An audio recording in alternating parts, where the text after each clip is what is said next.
এখন আমি 4 নম্বরে যে সমস্যাটি রয়েছে সমস্যাটির সমাধান করব। প্রথমে সমস্যাটিকে ভালোভাবে পড়ে নিতে হবে। একটি আয়তাকার পার্ক রয়েছে যার প্রস্থ 50 মিটার এবং ক্ষেত্রফল 4250 বর্গ মিটার। পার্কটির দৈর্ঘ্য কত মিটার? এখানে ক্ষেত্রফল দেওয়া আছে এবং প্রস্থ দেওয়া আছে, দৈর্ঘ্য বের করতে হবে। তাহলে আমরা লিখে নেব, এখানে আয়তাকার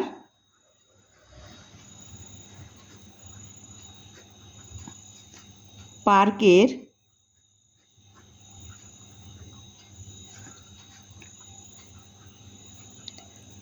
প্রস্থ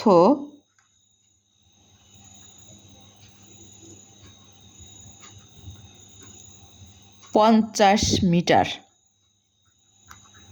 এটি বইয়ে দেওয়া আছে, সেটি আমি এখানে লিখে নিলাম। এবং ক্ষেত্রফল দেওয়া আছে 4250 মিটার।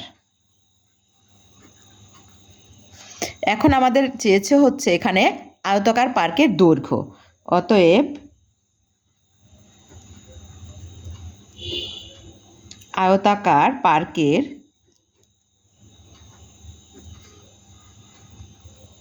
দৈর্ঘ্য সমান ক্ষেত্রফল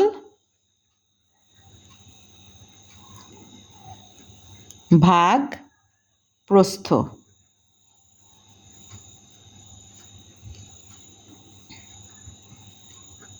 তোমরা যেহেতু সবাই সূত্র জানো, সেহেতু দৈর্ঘ্য সমান ক্ষেত্রফল ভাগ প্রস্থ হবে।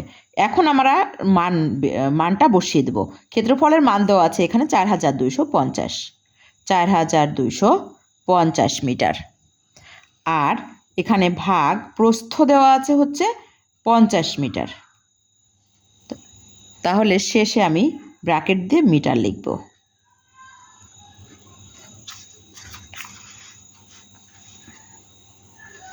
মিটার।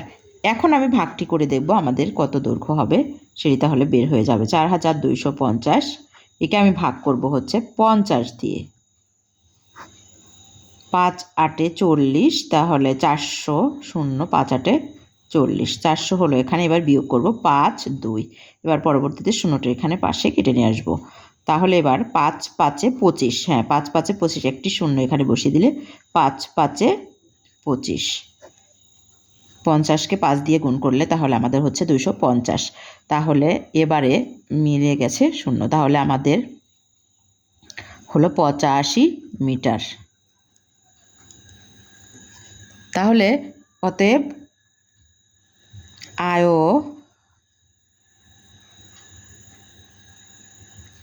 আয়তাকার পার্কের দৈর্ঘ্য 85 মিটার। উত্তর 85 মিটার। আশা করি তোমরা সমস্যাটির সমাধান সুন্দরভাবে বুঝতে পেরেছো। আল্লাহ হাফেজ, আজকে এ পর্যন্তই।